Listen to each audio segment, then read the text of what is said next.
Okay, अस्सलाम वालेकुम students. तो आज का जो ये ऑनलाइन लेक्चर है, this is about the theory of consumer choice. मैंने क्लास में आप लोगों को शुरू करवाया था, याद है, बजट कंस्ट्रेंट और इंडिफरेंस कर्व। तो आज मैं थोड़ा सा आपको इन दोनों जो सेपरेट मॉडल्स थे, इन दोनों को हम कंबाइन करके और ऑप्टिमाइजेशन देखेंगे, कंज्यूमर ऑप्टिमल फाइंड करने की कोशिश करेंगे। लेकिन कंज्यूमर ऑप्टिमल ढूंढने के लिए हमें पहले बजट कंस्ट्रेंट जो है वो बनानी पड़ती है, उसको समझना पड़ता है, और फिर हमें इंडिफरेंस कर्व जो है उसको बनाना पड़ता है सेपरेटली। और फिर जब हम उन दोनों को इकट्ठा करते हैं तो उससे बनती है ऑप्टिमाइजेशन। तो ये जो लेक्चर है ये बेसिकली ऑप्टिमाइजेशन के बारे में है। अब जरा आप इसको गौर से देखें, ये बुक आपके पास मौजूद है, इसको आप खोल लीजिएगा और देख लें बजट कंस्ट्रेंट के ऊपर। तो ये मैंने क्लास में भी आपको बताया था, बजट कंस्ट्रेंट क्या चीज है। ये देखें budget constraint. Okay, hold on. Budget constraint, ये देखिए। हम्म याद है क्या बताया था? जरा गौर से देखो, ये जरा गौर से देखो। अ, ये देख रहे हैं आप कि वाई एक्सिस के क्या ऊपर है? क्वांटिटी ऑफ गुड ए, यहाँ इन्होंने इसको पेप्सी लिया हुआ है। और एक्स एक्सिस के ऊपर क्या है? क्वांटिटी ऑफ गुड बी, यहाँ पे इन्होंने पिज्जा लिया हुआ है। ठीक है, बजट कंस्ट्रेंट बनाने के लिए आपको एक्स एक्सिस के ऊपर गुड ए लेना होता है, यहाँ वो पेप्सी है, और वाई एक्स एक्सिस के ऊपर गुड बी लेना होता है। वाई एक्सिस के ऊपर गुड ए, एक्स एक्सिस के ऊपर गुड बी। ठीक है, अब जब ये आप दोनों ले लेंगे तो उसके बाद आप आसान तरीन तरीका बजट कंस्ट्रेंट बनाने का ये है कि आप ये देखो कि अगर उसके पास 1000, यहाँ पे उन्होंने इसने एक्सप्लेन भी किया हुआ है, याद कर लो ना, ये मैंने क्लास में भी पढ़ाया था कि उसके पास $1000 है और पिज्जा की प्राइस 10 है और पेप्सी की प्राइस 2 है। So therefore she can maximum buy 500 Pepsi when there is zero pizza and she spends all her money on Pepsi, then she can buy 500 bottles of Pepsi. And if she doesn't buy any Pepsi and spends all her money on pizza, then she can buy the total of 100 pizzas. तो यहाँ हम quantity of pizza ले रहे थे Y axis पे, और x axis पे, और वाई एक्सिस पे क्वांटिटी ऑफ पेप्सी ले रहे थे। ये जब दोनों पॉइंट्स हमने निकाल लिए, उसके बाद हम इन दोनों को जब ज्वाइन कर लेंगे तो ये जो लाइन बनेगी इसे हम बजट लाइन कहते हैं या बजट कंस्ट्रेंट भी कहते हैं। यानी उसकी डेफिनेशन ये है, उसकी इंटरप्रिटेशन ये है कि this line means all the points which the customer who had this $100 spending, वो उसको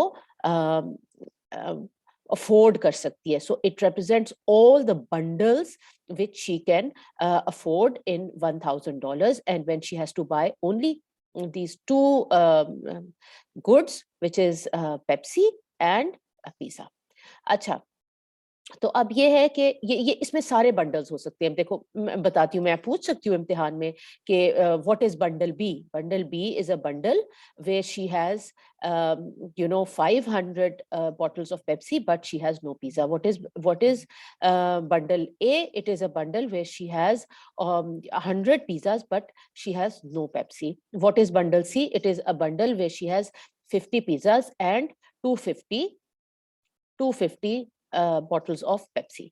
तो ये जितने भी यहाँ पे बंडल्स दिखाए हुए ये सारे इस लाइन के ऊपर आते हैं कहीं ना कहीं।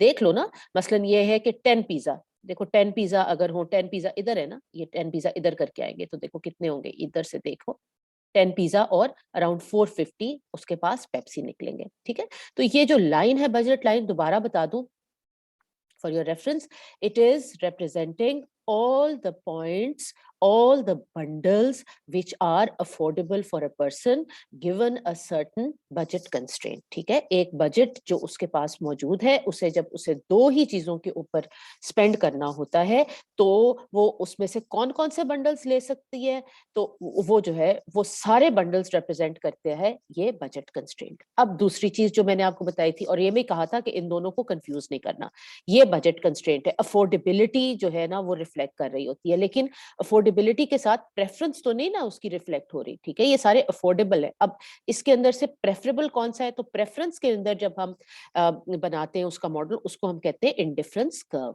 ठीक है, जो कि शो कर रहा है उसकी प्रेफरेंस सेटिस्फैक्शन, या यू कैन से यूटिलिटी।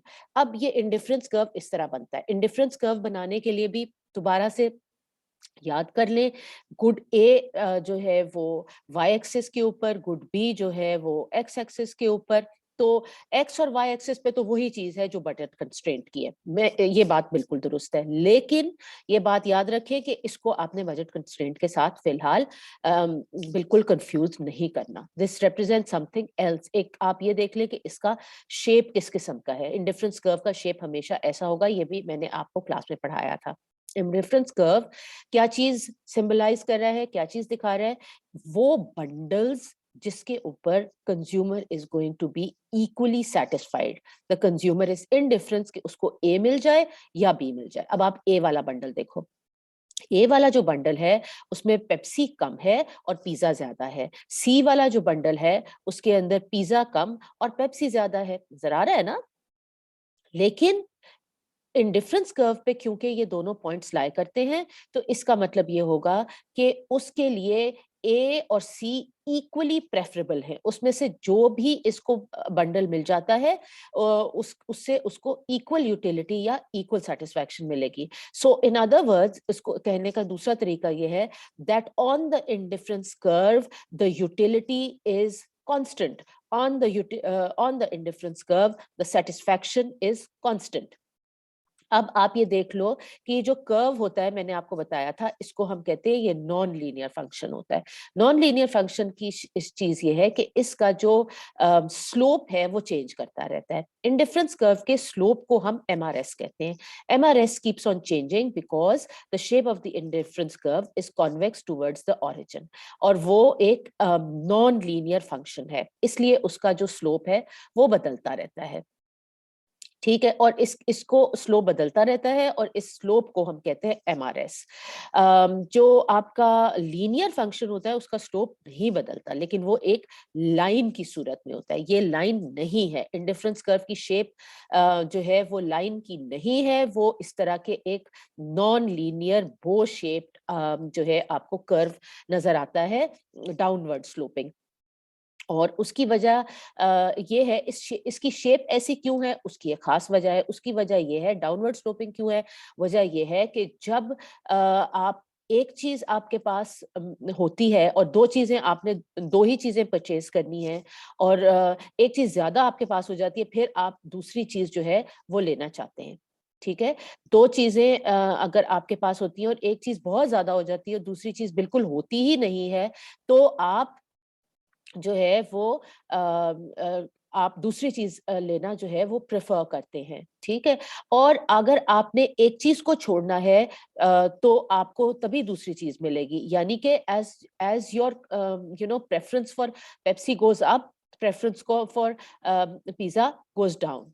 तो ये दोनों चीजें आपस में, इनका एक इनवर्स रिलेशनशिप है। इसलिए जो आपका इंडिफरेंस कर्व है it slopes downward because the relationship between the quantity of Pepsi, the preference for quantity of Pepsi and the preference for quantity of pizza is inverse. ठीक है। अच्छा, दूसरी चीज ये कि ये बोर्ड क्यों है? ठीक है, ये बोर्ड इसलिए है और एमआरएस का इंटरप्रिटेशन भी यही है कि जब आपके पास, जैसे फॉर एग्जांपल आपका पॉइंट ए है, ठीक है, इस ये पॉइंट ए के ऊपर आप देख रहे हो कि आपके पास पिज्जा बहुत ज्यादा है और पेप्सी आपके पास बहुत कम है। यहाँ पे एमआरएस कम है। इन अदर वर्ड्स ये कि यहाँ पे अभी आगे भी जाके आपको दिखाएंगे। इनफैक्ट ये देखें, ये यहाँ पे चीज आपको ज्यादा क्लियरली नजर आएगी। ये देखिए, ये एमआरएस, ये जब मैं कहूँ इंटरप्रिटेशन ऑफ एमआरएस, तो this shows you the interpretation of MRS. ठीक है जी, ये आपको शो कर रहा है इंटरप्रिटेशन ऑफ एमआरएस कि ये देखें, ये जो पॉइंट यहाँ पे इन्होंने पॉइंट बी दिखाया हुआ है, इस पॉइंट बी के ऊपर और पॉइंट ए के ऊपर, ये वाला जो पॉइंट है, इसके ऊपर आपके पास 6 पिज्जे थे और आपके पास पेप्सियां कितनी थी? इस पॉइंट पे सिर्फ आपके पास 4 पेप्सियां थी। अब उसने अगर कि किसी कंज्यूमर ने 6 के बाद 7वां पिज्जा लेना है, तो उसे कुछ पेप्सी तो गिव अप करना पड़ेगा ना। बट ये याद रखें कि जब, क्योंकि उसके पास 6 पिज्जा थे, अब उसके पास 7वां पिज्जा वो ले रहा है, तो she is going to just give up 1 Pepsi. ये मतलब है इसका, एमआरएस का मतलब ये है। कि वो एक पेप्सी ट्रेड ऑफ करेगी, लेकिन यहाँ पे उसके पास पेप्सी बहुत सारे थे, ये वाला जो पॉइंट है ना, जहाँ पे उसके पास 14 पेप्सीज और 2 पिज़्ज़ा थे। इस पॉइंट के ऊपर अगर वो थर्ड जब वो पिज़्ज़ा लेगी, तो एट दैट टाइम उसके पास थोड़े से पिज़्ज़ा है, तो वो she will be ready to give up many Pepsis just to get one more pizza. तो आप ये देख लो कि ये जो ट्रेड ऑफ है, ये चेंज हो रहा है। इसी ट्रेड ऑफ को एमआरएस कहते हैं, एंड इन अदर वर्ड्स इसको कहते हैं slope of the indifference curve. MRS, marginal rate of substitution. अब ये दोनों चीजें मैंने आपको बताई थी, और ये भी बताया था बच्चों कि ये जो इंडिफरेंस कर्व्स हैं, इनके चार, दिस इज वेरी इंपॉर्टेंट, इसके चार मौजूद हैं। इंडिफरेंस कर्व के चार प्रॉपर्टीज हैं। ठीक, इनको रिवाइज कर लेते हैं। अभी थोड़ी देर पहले जो मैं आपको बता रही हूँ, ये उसी की रिविजन है बेसिकली। ठीक है, तो वो क्या है? वो ये है कि पहली बात तो ये कि indifference curves are always sloping downwards. ठीक, दूसरी चीज क्या कि इंडिफरेंस कर्व्स कभी भी इंटरसेक्ट नहीं करते। पहली चीज, दे ऑलवेज स्लोप डाउनवर्ड। दूसरी चीज क्या कि वो इंडिफरेंस कर्व हायर इन, हाँ ये भी एक बहुत इंपॉर्टेंट चीज है, higher indifference curves are prefer to lower indifference curves. ये बात भी मैं आपको बता दूं कि जब भी मसलन ये देखें, ये दो इंडिफरेंस कर्व्स शुरू में इन्होंने बनाए हुए, दो इंडिफरेंस कर्व्स बनाए हुए, I1 और I2 नजर आ रहा है ना, I1 और I2, यानी ये वाला और ये वाला। तो इंडिफरेंस कर्व जो नीचे वाला है 1, उससे ज्यादा प्रेफरेबल है 2, इसलिए क्योंकि उसके ऊपर वो दोनों चीजें ज्यादा कंज्यूम कर रहा है। तो अगर मैं आपसे पूछूं इज पॉइंट ए प्रेफरेबल और point D preferable, you will say point D is always preferable because it is on a higher indifference curve. यहाँ पे the consumer can consume both the goods, more of both the goods, and therefore is more satisfied than at point A. तो ये इसकी पहली property आ जाती है क्या कि higher indifference curves are prefer to lower indifference curves. दूसरी चीज, indifference curves are downward sloping, ये आपको पहले ही बता चुकी हूँ कि to get one thing she has to give up the other thing, so that is why they slope downwards. There's a inverse relationship between the quantity of the preference for A and preference for good B. Third things, the indifference curves never intersect, यानी ये वाली जो figure 3 है, it is an impossibility, it never happens. Reason being कि हमने जो first property थी उसमें ये कहा था कि higher indifference curves are prefer to lower ones. तो अगर आप यहाँ पे देखो, इस वाले इंडिफरेंस कर्व को अगर हम 1 कहते हैं, तो यहाँ पे 1 जो है इंडिफरेंस कर्व वो प्रेफरेबल है, और इस पॉइंट पे जो है वो सेकंड इंडिफरेंस कर्व प्रेफरेबल है। तो which is more preferable than the other, we can't be sure of that. इसलिए इस तरह की सिचुएशन जहां पे दोनों कर्व्स इंटरसेक्ट कर रहे होते हैं, ये कभी भी नहीं होती। जब भी आपने इंडिफरेंस कर्व ऑप्टिमाइजेशन की, कोई भी आपने इंडिफरेंस कर्व्स की मुझे डायग्राम बना के देना है, और जहां भी बच्चों ने इंडिफरेंस कर्व्स को ऐसे बनाया कि वो आपस में कट कर रहे होंगे, तो वो गलत होगा और उसके मार्क्स कम होंगे। तो इसलिए आपने जब भी इंडिफरेंस कर्व्स बनाने हैं, वो इस फॉर्म के बनाने, जरा गौर से देखें, इस फॉर्म के बनाने, इस तरह के बनाने, ये देखें ऐसे बनाने, ठीक है, इस तरह, one on top of the other, and the higher ones are going to be more preferable. कभी भी इस तरह इंडिफरेंस कर्व्स नहीं हो सकते। ये इसकी थर्ड प्रॉपर्टी है कि इंडिफरेंस कर्व कभी भी इंटरसेक्ट नहीं करते, कभी भी क्रॉस नहीं करते। और आखिरी चीज कि ये बोर्ड होते हैं, उसका रीजन ये है कि जो एमआरएस है, it shows that there is trade off between the two goods, and the rate of change keeps changing, and at different points they are ready to trade off different quantities of the goods one for the other. As she has more of one, she would trade off the other, she would trade it off to get the good B. ठीक है, सो ये trade off की rates change होते रहते हैं, इसको MRS कहते हैं। इसकी इंटरप्रिटेशन आपको पता होनी चाहिए, एमआरएस की क्या इंटरप्रिटेशन है। अब ये दोनों चीजें मैंने आपको बता दी, और ये भी चीज आपको बताई थी कि हमेशा यही शेप होती है इंडिफरेंस कर्व्स की, ये वाली शेप होती है, ठीक है। लेकिन सिर्फ दो वो केसेस हैं, सिर्फ दो वो एक्सेप्शंस हैं जिसमें केस एक जैसा नहीं होता। एक है परफेक्ट सब्स्टिट्यूट्स, ये वाला परफेक्ट सब्स्टिट्यूट्स या परफेक्ट कॉम्प्लीमेंट्स, इसके अंदर शेप डिफरेंट होती है, and this is a very very rare case cases जब शेप रेफरेंस होती है, otherwise the shape is always going to be like this for all normal goods, this is going to be the shape inwards board downward sloping. अच्छा जी, अब आज की चीज पे आ जाएं, वो है ऑप्टिमाइजेशन।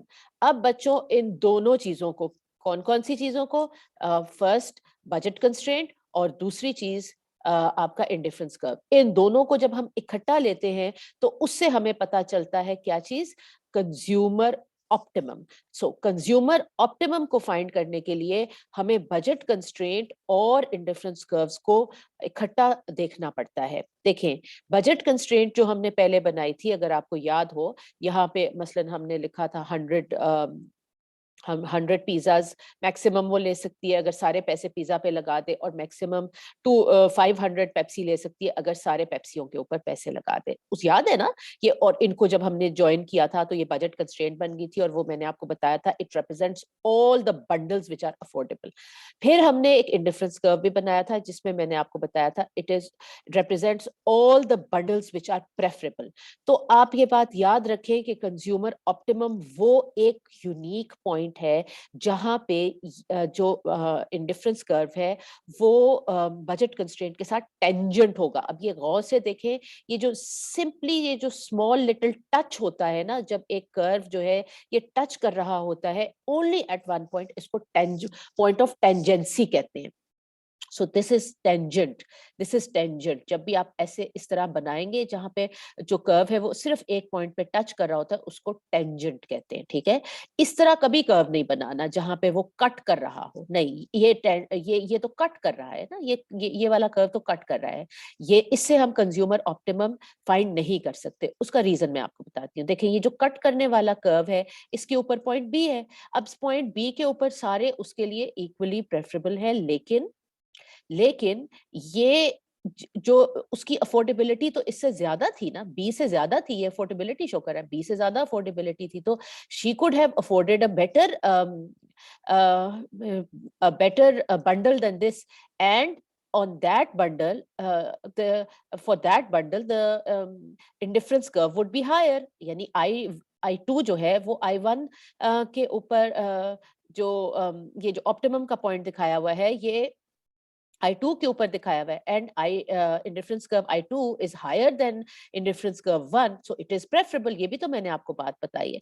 अब बात ये है कि इससे भी ज्यादा प्रेफरेबल है उसके लिए I3 जिसके ऊपर पॉइंट ए है, लेकिन पॉइंट ए की क्या प्रॉब्लम है, पॉइंट ए की प्रॉब्लम ये है कि उसके लिए प्रेफरेबल तो बहुत है मगर अफोर्डेबल नहीं है। सो अब बात यह कि कंज्यूमर ऑप्टिमम का क्या मतलब होता है, वो वाला पॉइंट जो कि उसके लिए अफोर्डेबल भी है और उसके लिए प्रेफरेबल भी है, और वो सिर्फ एक जो है वो सिर्फ एक जो है वो पॉइंट हो सकता है, which is the point where the indifference curve is tangent with the uh, budget constraint, और वो सिर्फ एक ही पॉइंट होगा, और ये represent क्या कर रहा है, that point which is affordable, which the customer can purchase in her limited income, and it is also preferable for her। ठीक है, तो इस तरह ऑप्टिमाइजेशन होती है जहां आपने टेंजेंट बनाना है। याद रखें, कट नहीं करना, कट करने वाला पॉइंट जो है वो कंज्यूमर ऑप्टिमम नहीं होगा। अब इसको आगे लेके चलते हैं। आगे हम ये बता रहे हैं कि शुरू में तो मैंने आपसे कहा था ना, शुरू में मैंने आपको एक बात बताई थी कि उसकी जो इनकम है वो फिक्स्ड है और वो $1000 है। जो एग्जाम्पल हमने ली थी उसमें उसने कहा $1000 है। अब हम ये देखते हैं कि कंज्यूमर ऑप्टिमम पे क्या फर्क पड़ता है जब कंज्यूमर की इनकम बढ़ जाए। जब कंज्यूमर की इनकम बढ़ती है तो उसको शो करने के लिए आप याद रखें, देखिए पहले तो ये वाली चीज तो हमने पिछले वाले डायग्राम से हमने बना ली, जो इनिशियल उसका कंज्यूमर ऑप्टिमम था वो ये था, ये उसकी बजट कंस्ट्रेंट थी। ठीक है, ये बजट कंस्ट्रेंट थी, वही वाली बजट कंस्ट्रेंट जो शुरू में बनाई थी, 100 पिज़्ज़े और 500 पेप्सियों वाली। ठीक है, वो उसकी बजट कंस्ट्रेंट थी, और उसके ऊपर जो भी इंडिफरेंस कर्व टेंजेंट था उससे हमें पता चला कि ये वो वाला पॉइंट है जो कि उसके लिए अफोर्डेबल तो है ही क्योंकि बजट कंस्ट्रेंट के ऊपर है, और इसी तरह मोस्ट प्रेफरेबल भी है क्योंकि ये उसके इंडिफरेंस कर्व के ऊपर है। अब हम ये कहते हैं कि सपोज कि उसकी जो इनकम है वो बढ़ जाती है और वो डबल हो जाती है, तो इसका मतलब ये है कि वो जितना पहले खरीद रही थी पिज्जा, अगर सारे पैसे पिज्जा पे लगाएगी तो ज्यादा पिज्जा खरीद सकेगी। इसी तरह अब क्योंकि इनकम ज्यादा है ना, और इसी तरह अगर सारे पैसे पेप्सी पे लगाएगी तो ज्यादा पेप्सी खरीद सकेगी। तो इसलिए बेसिकली जब भी इनकम इंक्रीज होती है तो आपकी जो सबसे पहले चीज शिफ्ट होती है वो शिफ्ट होती है आपकी बजट कंस्ट्रेंट आउटवर्ड्स, यानी रेड लाइन ब्लू लाइन से वो रेड लाइन की तरफ जाती है। देखिए क्या लिखा है, an increase in income shifts the budget constraints outwards. ठीक है ना, because at this point then she can afford to buy more pizza and she can also afford to buy more Pepsi, and therefore when we join these lines we get a new budget constraint. So the first thing to do when there is an increase in income, it means the budget constraint is going to move outwards like this, जैसे कि red blue से red की तरफ। उसके बाद जाहिर है कि जो नई बजट कंस्ट्रेंट है इसके ऊपर जो है वो she does not now have to stay on this indifference curve.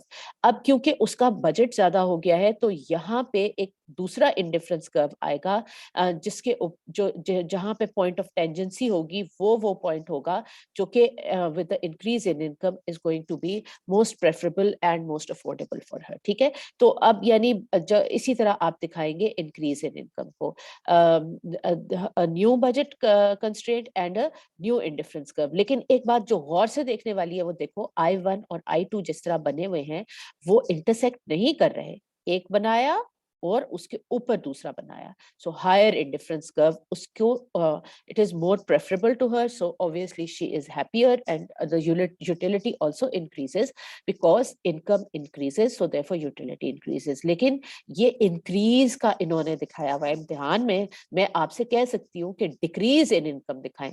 तो अब आप सोच लो कि डिक्रीज इन इनकम अगर दिखाना होगा तो वो आप इसको नीचे की तरफ लेके जाएंगे। ओके, ठीक हो गया जी। जब आपको डिक्रीज इन इनकम दिखाना होगा तो आप ये जो रेड लाइन होगी वो नीचे की तरफ आप दिखाएंगे और लोअर इंडिफरेंस कर्व साथ दिखाएंगे। सो whenever there is an increase or decrease in income, the whole budget constraint is either going to move upward or downward. In case of increase in income, it will move upward, like from blue to red, and in case of decrease in income, then it would be on this side, on the lower side. The budget constraint will be lower, और उस budget constraint के ऊपर आप एक और indifference curve draw करेंगे, but याद रखें कि indifference curve को कभी भी आपने intersect होते हुए नहीं दिखाना। चलें जी, अब हम आगे एक और चीज देखते हैं। ठीक है, देन हमारा अच्छा ये तो हो गया केस आपका इंक्रीज और डिक्रीज इन इनकम, इंक्रीज और डिक्रीज इन इनकम, यहाँ पे इंक्रीज दिखाया हुआ है। अब हम आपको ये बता रहे हैं कि नाउ सपोज ये होता है, पहली चीज तो थी इंक्रीज और decrease in income, and then how what impact it has on the consumer optimum. दोबारा बता दूं कंज्यूमर ऑप्टिमम क्या है। कंज्यूमर ऑप्टिमम वो पॉइंट है जहां पे इंडिफरेंस कर्व और आपकी बजट कंस्ट्रेंट जो है वो टेंजेंट होते हैं, जस्ट मीट करते हैं। ठीक है, और फिर दूसरी चीज क्या बता रही हूँ कि जब इनकम इंक्रीज होगी तो आपकी बजट कंस्ट्रेंट आउटवर्ड मूव करेगी और उसके ऊपर आप एक नया इंडिफरेंस कर्व पे शिफ्ट हो जाएगा कंज्यूमर, जो कि एक हायर इंडिफरेंस कर्व है विच is more preferable in case the income increases. In case the income decreases, then this budget constraint would go down और हम एक और इंडिफरेंस कर्व उसके ऊपर बनाएंगे, जो पॉइंट ऑफ टेंजेंसी होगा वो उसका होगा consumer new consumer optimum, and that is going to be less preferable because the affordability is less also, so in that case then that would be less preferable। इसी तरह आप दिखाएंगे, आप decrease in income को भी दिखा सकते हैं। अब आप ये देखें कि एक और केस आ रहा है जहां पे ये पेप्सी और पिज्जा का केस है, जहां पे जो सपोज इन्होंने तो पेप्सी और पिज्जा ही दिखाया हुआ है, I don't like showing it like that, लेकिन इस केस में आप सपोज कर लो कि जो पेप्सी है वो आपका इंफीरियर गुड है। ठीक है, इमेजिन कर ले, वैसे तो पेप्सी इंफीरियर गुड नहीं है, नहीं कंफ्यूज नहीं करना चाहिए था, इन्हें यहाँ लिखना चाहिए था जो है वो कार राइड्स एंड बस राइड्स, इस तरह का अगर दे देते तो आपके लिए बेहतर हो जाता। कार राइड्स यानी एक्स एक्सिस के ऊपर वो ले लेते कार राइड्स, और वाई एक्सिस के ऊपर बस राइड्स ले लेते, क्योंकि बस राइड्स आर इंफीरियर गुड, मैंने पहले भी आपको बताया हुआ है, बस राइड्स आर इंफीरियर गुड। तो मैं अगर आपको एग्जांपल दूंगी तो वही जब आपने बच्चे अपने बनाना है ना, रजिस्टर्स में बनाना है, तो इधर लिखो पिज्जा, और या इधर लिखो कार राइड्स और इधर लिखो बस राइड्स, ठीक है, कार राइड्स एंड बस राइड्स, क्योंकि बस राइड्स आर इंफीरियर गुड। अब इसके अंदर ये देखें कि जब इनकम इंक्रीज करती है, इनकम इंक्रीज को आपने एग्जैक्टली उसी तरीके से दिखाना है जैसे कि मैंने पहले आपको बताया था, आउटवर्ड शिफ्ट। लेकिन जो इंडिफरेंस कर्व बनाओगे आपको तो वो इस जगह के ऊपर बनाओगे, इस जगह के ऊपर बनाओगे जो कि आपको वो शो कर रही होगी decrease in consumption of the inferior good. यानी यहाँ बस राइड्स था ना, यहाँ बस राइड्स था, तो इस बस राइड्स को कम दिखाएगा। आप इन जो आप न्यू ऑप्टिमम दिखाएंगे वो इसी तरह उसका कर्व ड्रॉ करेंगे। अगेन कर्व को जब ड्रॉ करना है तो आपने इस तरीके से ड्रॉ करना है कि वो दोनों इंटरसेक्ट ना करें। मैं तो यूजुअली ये करती हूँ कि इस तरह का एक पॉइंट बना के एंड देन आई जस्ट इस तरह लाइन ड्रॉ कर देती हूँ, ठीक है। तो आपने ये न्यू कंज्यूमर ऑप्टिमम है। अब जरा प्लीज इन दोनों को जरा गौर से देखो, और इन दोनों में डिफरेंस देखो। इस केस में दोनों गुड्स जो थे वो नॉर्मल थे, तो हमने ये वाला पॉइंट आइडेंटिफाई किया था कि ये ऑप्टिमम है, और इसी के ऊपर इंडिफरेंस कर्व 2 जो है वो हमने कंस्ट्रक्ट किया था। ये वाला पॉइंट जो कि इंक्रीज इन पिज्जा और इंक्रीज इन पेप्सी जो है वो आपको दिखा रहा था, क्योंकि दोनों गुड्स नॉर्मल गुड्स हैं। इसको कंपेयर करो इसके साथ, इसके साथ यहाँ पे हमने जो आपकी बजट लाइन है, बजट लाइन तो बिल्कुल उसमें कोई फर्क नहीं है, वो वैसी ही बनाई है क्योंकि इंक्रीज इन इनकम है ना। लेकिन जो कंज्यूमर ऑप्टिमम हमने निकाला है, जो हमने पॉइंट बनाया है, जिसके साथ ही फिर हमने इंडिफरेंस कर्व भी बना दिया है, वो वाला पॉइंट है which is showing a decrease in consumption of the inferior good and increase in consumption of the normal good, ठीक है। ये वाला हम पॉइंट बनाएंगे, तो इसको हम इस तरह बनाएंगे, लेकिन ये दोनों फिर भी इंटरसेक्ट नहीं करेंगे आपस में, indifference curve 1 and 2. So although she is on a higher indifference curve, but she is consuming less of the inferior good. She is consuming less of an inferior good, because inferior good is a good where when the income increases, the consumption decreases. So therefore consuming less of that good gives her more utility. So she is consuming less bus rides, that is giving her more utility. It is a good which she would not like to use. She would like to use more of the other normal good, which should ideally be written as the car rides, ठीक है।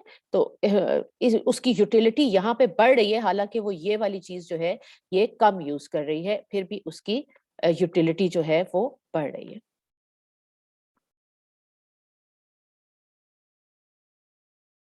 Okay, now अब हम जो है वो देखते हैं कि अगर इन केस जो है, अब हम ये सोचते हैं कि ये तो मैंने आपको केस बताया कि कंज्यूमर ऑप्टिमम पे क्या फर्क पड़ेगा जब इनकम इंक्रीज करेगी। First was the case when both the goods are normal goods, second was the case when one good is inferior and the other is normal.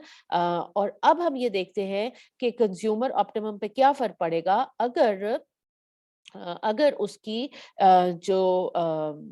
अगर पेप्सी की प्राइस जो है वो रिड्यूस होती है। अगर पेप्सी की प्राइस जो है वो रिड्यूस होती है तो फिर अगर पेप्सी की प्राइस जो रिड्यूस होती है, ओके, ये पेप्सी की प्राइस अगर रिड्यूस होती है तो फिर क्या फर्क पड़ेगा, ये देख लेते हैं, ठीक है जी। ओके, नाउ इस केस में आपको क्या दिखा रहा है वो, कि अगर पेप्सी की प्राइस रिड्यूस होती है तो क्या फर्क पड़ेगा? Okay, right. देखिए यहाँ पे, ओके, राइट, ओके, देखिए इस ये वो डायग्राम है जो आपको दिखा रहा है कि पेप्सी की प्राइस रिड्यूस। अब देखो, कंफ्यूज नहीं होना है। पहले हमने एक एग्जांपल की थी जहां पे उसकी इनकम बढ़ रही थी, ठीक हो गया। ओके, सो उसकी वहां पे इनकम बढ़ रही थी, यहाँ पे इनकम नहीं बढ़ रही पर से, उसकी इनकम नहीं बढ़ी। ये नहीं कि पहले वो $1000 कमा रही थी और स्पेंड कर रही थी और अब वो 2000। No, that was the first example, this is another thing. ठीक है, so other the income is the same but the price of Pepsi is half. यानी पहले पेप्सी मैंने आपसे कहा था ना $2 का था, अब पेप्सी सपोज जो हो जाता है वो हो जाता है अब पेप्सी हो जाता है $1 का। अगर पेप्सी $1 का हो जाता है तो देखो, गौर से देखो बजट कंस्ट्रेंट किस तरह मूव करेगी। देखें, सारे पैसे अगर वो अब पेप्सी पे लगाती है तो वो ज्यादा से ज्यादा 1000 पेप्सी खरीद सकेगी ना, क्योंकि $1 का जो पेप्सी हो गया। तो अब ये देखो, यानी ये वो वाला पॉइंट था जहां पे वो सारा पैसा जो था वो पिज्जा पे लगा रही थी, और ये अब न्यू वो वाला पॉइंट है जो सारा पेप्सी पे लगा रही है। इन दोनों पॉइंट्स को जब हम ज्वाइन करेंगे तो नई बजट कंस्ट्रेंट आपकी बनेगी। और देखो, तो बजट कंस्ट्रेंट जो नई वाली है वो रेड कलर में इन्होंने दिखाई दी है। तो इस तरीके से ये रोटेट करेगी, ठीक है, शिफ्ट नहीं करेगी, रोटेट करेगी अराउंड दिस पॉइंट ए, इस तरफ वो जा रही है। अच्छा, एक बात, अब दो बातें चीज है। देखिए, दूसरी चीज ये है कि क्योंकि अब जो है वो पेप्सी सस्ता है, तो वो कहेगी मैं सस्ते जो चीज होती है वो दूसरी चीज है वो उसको ज्यादा लेने की जो है वो कोशिश करेगी, क्योंकि अब पेप्सी सस्ता भी है।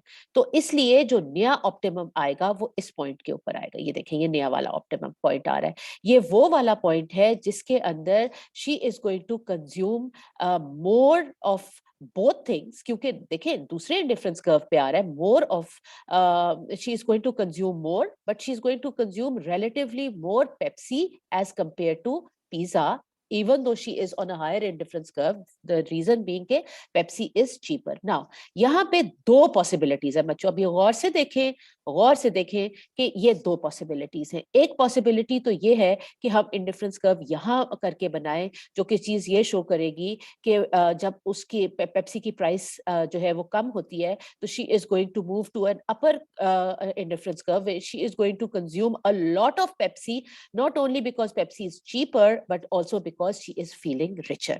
दूसरी चीज, हम एक और डायग्राम बनाएंगे जहां पे हम इंडिफरेंस कर्व जो है वो इंडिफरेंस कर्व जो है वो इधर करके दिखा सकते हैं, इधर करके हम दिखा सकते हैं, लाइक ओवर हियर, यानी यूं करके। सो बेसिकली टू ये डायग्राम्स बनेंगे, ऑप्टिमाइजेशन के दो डायग्राम बनेंगे। दूसरा डायग्राम हम यहाँ पे दिखाएंगे जहां पे वो, क्योंकि she is feeling richer so she will consume more of Pepsi as well as pizza. इसको कहते हैं, they are two effects, one is the income effect and the other is the substitution effect. अब यहाँ पे देखो, इस diagram में बड़ा अच्छा उसने बताया है इनकम इफेक्ट और सब्स्टिट्यूशन इफेक्ट का डिफरेंस। जब पेप्सी की प्राइस कम होगी then she is going to feel richer. Okay, she is going to feel richer. तो दो तरह के इफेक्ट्स होंगे बच्चों, एक होगा इनकम इफेक्ट, एक होगा सब्स्टिट्यूशन इफेक्ट। इनकम इफेक्ट क्या होता है कि वो कंज्यूमर जो है वो रिच फील कर रहा है, सो she will buy more Pepsi. Substitution effect क्या है कि क्योंकि पेप्सी जो है वो रिलेटिवली चीपर है, इसलिए वो ज्यादा पेप्सी कंज्यूम करेगी, क्योंकि उसे सस्ती चीज वो ज्यादा खरीदती है। जनरली यही होता है कि जब चीज सस्ती होती है तो कंज्यूमर वो वाली चीज ज्यादा खरीदते हैं, इसको हम सब्स्टिट्यूशन इफेक्ट करते हैं। अब in the case of Pepsi, income and substitution effect are in the same direction, so therefore consumer will definitely buy more Pepsi. When the price of Pepsi reduces, she will definitely buy more Pepsi. But in the case of pizza, the consumer income effect तो positive ही है, क्योंकि जब Pepsi की price जो है वो कम होगी तो consumer will feel richer and therefore she will buy more Pepsi, and she will also like to probably buy more pizza as well. But now substitution effect is in the opposite direction, because now relative to pizza, Pepsi is cheaper. So pizza is relatively more expensive, और substitution effect जो है वो negative होगा. Substitution effect जो है वो negative होगा. अब total effect की जहां तक हम बात करते हैं, क्योंकि पिज्जा के केस में इनकम इफेक्ट पॉजिटिव है, सब्स्टिट्यूशन इफेक्ट नेगेटिव है, so therefore we can't be sure whether she is going to buy less pizza or whether she is going to buy more pizza. It is ambiguous.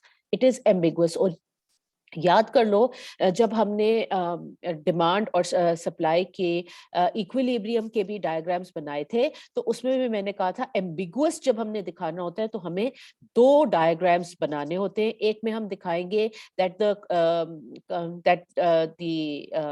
Quantity of pizza is increasing, और दूसरे में हम दिखाएंगे that the quantity of pizza is decreasing.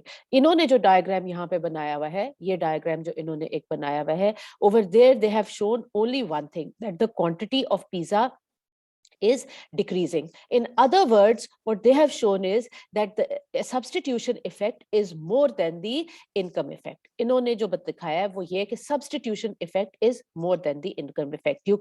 You need to draw another diagram in which the indifference curve same thing, यानी आपने बनाना है diagram, एक और डायग्राम बनाना है जिसके अंदर जो आपकी बजट कंस्ट्रेंट है वो तो बिल्कुल इसी तरह रोटेट करेगी जैसे कि इस डायग्राम में दिखाया बनाई हुई है, लेकिन जो आपका इंडिफरेंस कर्व होगा वो यहाँ आके बनेगा, समवेयर ओवर हियर. ठीक है, another diagram where the indifference curve is drawn lower, and at that would be the point जहां पे आप दिखा सकेंगे कि कंजम्पशन पिज्जा की और पेप्सी दोनों की इंक्रीज हो रही है, और उसकी इंटरप्रिटेशन ये होगी that the income effect is more than the substitution effect. So therefore साथ ही ये टेबल बड़ा इंपॉर्टेंट है whenever I'm going to give you a question about the change in consumer optimum in case of the price of Pepsi reduces.